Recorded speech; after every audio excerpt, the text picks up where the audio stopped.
ഡിംബു സ്റ്റോക്സിലേക്ക് വീണ്ടും സ്വാഗതം. ഇന്ന് വന്നത് വേറൊന്നുമല്ല, ഇന്നലെ രാത്രി ഒരു സംഭവം ഉണ്ടായി.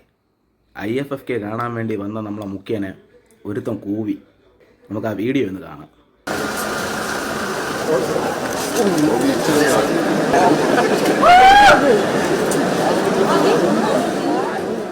ഇന്ന് ചലച്ചിത്രമേളയുടെ ഉദ്ഘാടന വേദിയായ നിശാഗന്ധിയിലേക്ക് മുഖ്യമന്ത്രി എത്തിയപ്പോഴായിരുന്നു ഇത്തരത്തിലുള്ളൊരു സംഭവം. മുഖ്യമന്ത്രി വേദിയിലേക്ക് എത്തിയ ഉടൻ ഇയാൾ വേദി അവിടെ വെച്ച് നിശാഗന്ധി ഓഡിറ്റോറിയത്തിനുള്ളിൽ വെച്ച് പോവുകയായിരുന്നു. ഉടനെ തന്നെ ഇയാളെ പോലീസ് കസ്റ്റഡിയിലെടുക്കുകയും ചെയ്തു. നിലവിൽ ഇയാളെ ഇപ്പോൾ മ്യൂസിയം പോലീസ് സ്റ്റേഷനിലേക്ക് മാറ്റിയിട്ടുണ്ട്. ഇതെന്തോന്നടേ, നോർത്ത് കൊറിയ എവിടെ ഒരുത്തിനും കൂവാനും പാടില്ലേ? നിയമസഭയ്ക്കകത്ത് മുണ്ടടിച്ചിട്ട് ആടാം, കസേര തൂക്കി അടിക്കാം, ചീത്ത വിളിക്കാം, പക്ഷെ കൂവാൻ പാടില്ല. സ്വാതന്ത്ര്യം, സമത്വം, സോഷ്യലിസം എന്നൊക്കെ SFI പറയുമെങ്കിലും ഇങ്ങനെയുള്ള കാര്യങ്ങൾ വരുമ്പം ഈ മൂന്ന് സാധനങ്ങളും കണ്ടം വഴി ഓടും. ഊരി പിടിച്ച വാളിൻ്റെ ഇടയിൽ കൂടെ പോവും.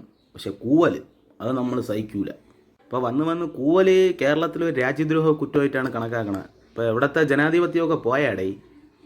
കൂവലിനെ പേടി, കരിങ്കൊടി പേടി, മൈക്ക് പേടി, പക്ഷെ പേരാണ് ബഹു ക്യാമം, ഇരട്ട ചങ്കൻ.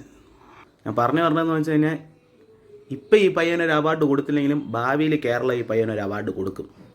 ഇതുപോലത്തുള്ള രാഷ്ട്രീയം ഉണ്ടെങ്കിൽ ഒരു നാട് മുടിയും.